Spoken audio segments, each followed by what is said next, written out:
Ahmed's second question: how can one make up for missed prayers? It's an issue of dispute, and I know that you guys have the concept of what is known as qaza prayer, which is making up a prayer. Now, as Muslims, we base our religion on Quran and Sunnah. Agree? Agree. The Prophet said, alayhi salatu wasalam, whoever oversleeps a prayer or forgets it must pray it as soon as he remembers it. Now, the Prophet commented and said, there is no expiation other than that. The Prophet gave us, alayhi salatu wasalam, two excuses. One, forgetfulness. Two, oversleeping. And we know that Allah does not burden a soul beyond its capability. If someone oversleeps a prayer, he's not accountable because the pen has been lifted. And if someone forgets a prayer, Allah says in the Quran, رَبَّنَا لَا تُؤَاخِذْنَا إِن نَسِينَا أَوْ أَخْطَأْنَا. Do not burden us if we forget or err. So why would the Prophet say, alayhi salatu wasalam, he must pray it as soon as he remembers it? There's no expiation other than that.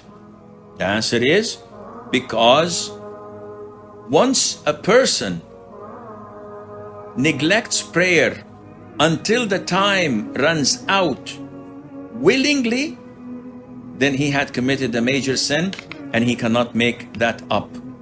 Why, Sheikh? Why can't we make qada prayer? Because Allah prescribed prayers at particular times.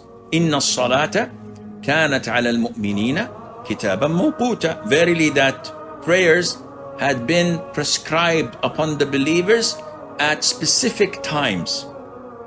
So assume someone comes from the UK for Hajj. We know that the day of Arafah is on the 9th of Dhul Hijjah. This brother comes a day before, on the 8th, wearing his ihram, everything is fixed. He comes to the airport and they detain him for 3 days because there was a problem in his visa. And after sorting it out with the embassy and with the agency, on the 12th of Dhul Hijjah, they set him free. So the man goes directly to Arafah. Of course, there's not a single human being in Arafah. And he stays there for the whole day, which is the 12th of Dhul Hijjah. And someone says to him, Akhi, what are you doing? He says, I am making up my Hajj. I was detained and was prevented from making my Hajj. So now I'm making it up. What's the ruling on that? The answer is, this is totally out of the question. Why is that? Because Allah Azza wa Jal prescribed it to be performed on the 9th of Dhul Hijjah. Failing to do so means that your Hajj was not done at the correct time, at the correct date, and hence you cannot make it up. Likewise, the 5 daily prayers were prescribed at a particular specified time. If you neglect doing it within the parameters of this prayer intentionally, without a legitimate reason, until the time runs out, then it is gone and you cannot at all do that or offer that, and Allah Azza wa Jal knows best.